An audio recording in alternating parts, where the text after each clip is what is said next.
नमस्कार दोस्तों, एक बार फिर से आपका स्वागत है हमारे चैनल दाहोद पर। तो दोस्तों, सनातन धर्म में हर रिश्ते की मर्यादा को निर्धारित किया गया है। जैसे माता पिता का रिश्ता, माँ और पुत्र का रिश्ता और पिता और पुत्री, ये कुछ ऐसे रिश्ते जिनकी गरिमा बनाए रखना हर मनुष्य का कर्तव्य है। किंतु क्या आप जानते हैं कि पुराणों में हमें एक ऐसी घटना का वर्णन मिलता है जिसके अनुसार एक पिता ने अपनी ही पुत्री के साथ विवाह किया। तो आइए जानते हैं कौन थे वो पिता जो एक जानी ऋषि होते हुए भी अपनी ही पुत्री के साथ विषय भोग करना पड़ा, और इसके पीछे के क्या कारण थे। नमस्कार मित्रों, स्वागत है आपका आज के इस नए वीडियो पर एक बार फिर। मित्रों, यह कथा सप्तऋषियों में से एक महर्षि अगस्त से जुड़ी हुई है। धर्म ग्रंथों में वर्णित एक पौराणिक कथा के अनुसार एक बार महर्षि अगस्त स्वर्ग लोक से यात्रा कर वापस लौट रहे थे। तभी उन्होंने रास्ते में एक पेड़ पर कुछ वृद्ध लोगों को उल्टा लटके हुए देखा। इस दृश्य को देखकर महर्षि अगस्त हैरान रह गए और उनके मन में यह जानने की जिज्ञासा उत्पन्न हुई कि आखिर यह लोग कौन हैं और किस कर्म के कारण यह उल्टा लटक रहे हैं।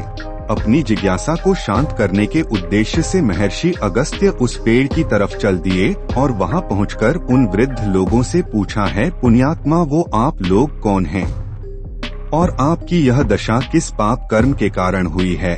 इस पर वह लोग उत्तर देते हुए बोले, हे वत्स, हम तुम्हारे पूर्वज अर्थात पितृ है और तुम्हें एक पुत्र प्राप्ति हो, इसी मनोकामना के लिए इस पेड़ पर उल्टा लटक रहे हैं। यदि हमारी ये मनोकामना पूरी हो गई तो हम लोग इस कष्ट से मुक्त हो जाएंगे और हमारे पुण्य फलों में वृद्धि होगी। फिर हम सभी स्वर्ग की ओर अपनी यात्रा शुरू कर सकेंगे। अपने पितरों के इस श्राप के बारे में सुनकर महर्षि अगस्त्य भी उन्हें मुक्ति देने हेतु पुत्र की प्राप्ति के लिए तैयार हो गए और बोले, पितरगण, आप सभी के मुक्ति के लिए मैं अवश्य ही एक पुत्र उत्पन्न करूंगा। और इतना कहकर वो वहां से अपने आश्रम की ओर चल दिए। अगले ही दिन से वो अपने लिए एक उचित जीवन संगिनी की खोज करने लगे, किंतु काफी खोजने के बाद उन्हें कोई ऐसी कन्या नहीं मिली जिसे वो अपनी अर्धांगिनी बना सके। फिर महर्षि अगस्त में यह निश्चय किया कि वो स्वयं ही एक ऐसी कन्या की रचना करेंगे जो सुंदरता और बुद्धि में आप राज्य हो। फिर उस कन्या की उत्पत्ति के लिए महर्षि अगस्त्य ने विभिन्न प्राणी आर्य वनस्पतियों की सबसे सुंदर रंग और गुणों को एकत्रित करना शुरू किया। जैसे हिरनी से नेत्र लिए तो चेते से हृदय, शरीर के लचक के लिए डांट के पेड़ का उपयोग किया तो गर्दन की रचना हंस से लिया, पंखों से कोमलता और फूलों से सुगंध लेकर उसके बदन में डाल दिए। और इस तरह ऋषि अगस्त्य अपनी कल्पना की रचना के काफी निकट पहुंच गए। तभी उनकी नजर विदर्भ राज्य के राजा पर पड़ी। विदर्भ के राजा अपनी पत्नी के संग भगवान के सामने पुत्र प्राप्ति की कामना कर रहे थे, क्योंकि वो अब तक निःसंतान थे। यह देखकर अगस्त्य मुनि ने विचार किया कि क्यों न मैं अपनी इस कन्या को वयस्क रूप न देकर एक शिशु रोक दूं, ताकि उसका लालन पोषण करके इस राजा की भी कामना पूरी हो सके। फलस्वरूप उस कन्या की उत्पत्ति शिशु रूप में हुई, क्योंकि उस कन्या की उत्पत्ति में बहुत से प्राणियों और पेड़ पौधों की हानि हुई थी। इसलिए इस कन्या का नाम लोपामुद्रा रखा गया। मित्रों, आपको बता दूं कि लोपा का अर्थ खाने और मुद्रा का अर्थ शरीर होता है। फिर समय बीतता गया और धीरे धीरे लोपामुद्रा बलिया अवस्था से वयस्क अवस्था में पहुंच गई।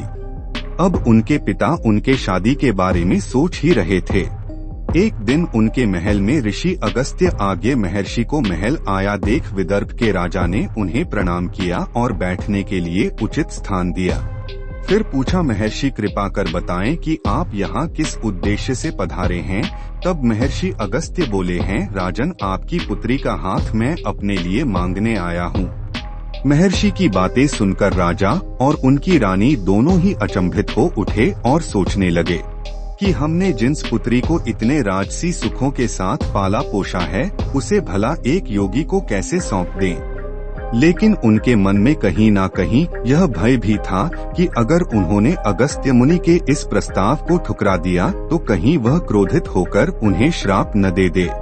इसी भय के चलते उन्होंने महर्षि अगस्त्य के विवाह के प्रस्ताव को स्वीकार कर लिया और फिर धूमधाम से महर्षि अगस्त्य और लोपामुद्रा का विवाह संपन्न हुआ। विवाह के बाद महर्षि अगस्त्य लोपामुद्रा को लेकर अपने आश्रम वापस लौट गए। वहां पहुंचकर महर्षि लोपामुद्रा से बोले, हे सुंदरी, अभी तक तुमने अपने जीवन भर राजसी सुखों को देखा है, किंतु अब तुम्हें सब सुखों को त्यागना होगा और यहीं रहना होगा। जो कीमती वस्त्र और आभूषण तुम महल से लेकर आई हो, उनका भी त्याग करना होगा और एक ऋषिका की तरह अपना जीवन व्यतीत करना होगा। लोपामुद्रा ने भी ऐसा ही किया और अपने पति के समान वो भी व्रत और आचरण का पालन करने लगी। दोनों ही एक दूसरे से बहुत ही प्रेम और आदर रखते। महर्षि अपने तपस्या में लीन रहते तो लोपामुद्रा अपने पति की सेवा में। एक दिन लोपामुद्रा आश्रम के निकट ही एक नदी में स्नान कर रही थी। तभी अगस्त्य मुनि की दृष्टि लोपामुद्रा पर पड़ी। उस क्षण लोपामुद्रा साक्षात देवी रति प्रतीत हो रही थी और उनकी सुंदरता से मोहित ऋषि ने कामातुर होकर उनके सामने विषय भोग करने की इच्छा प्रकट की।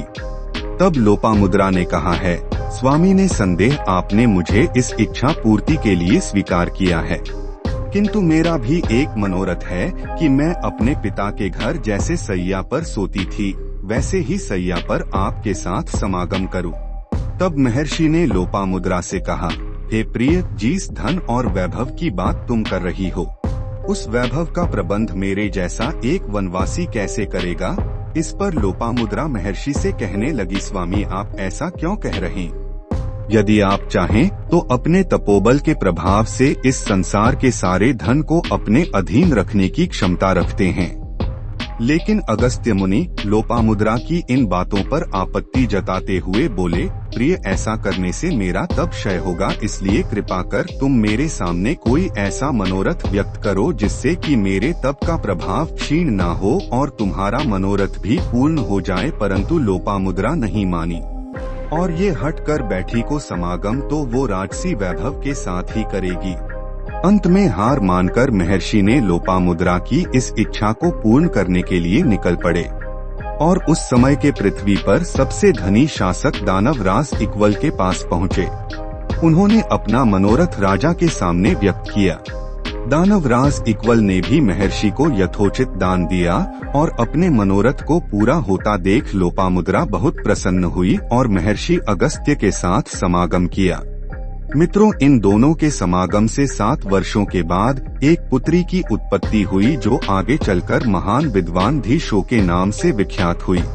इसके बाद महर्षि अगस्त्य मुनि के पितरों को अपने श्राप से मुक्ति मिल गई और उन्होंने भी मनवांछित लोक को पाया। और मित्रों, गरुड़ पुराण में भी बताया गया है कि पितरों को तभी मुक्ति मिलती है जब उनके पुत्र या पौत्र को संतान की प्राप्ति होती है।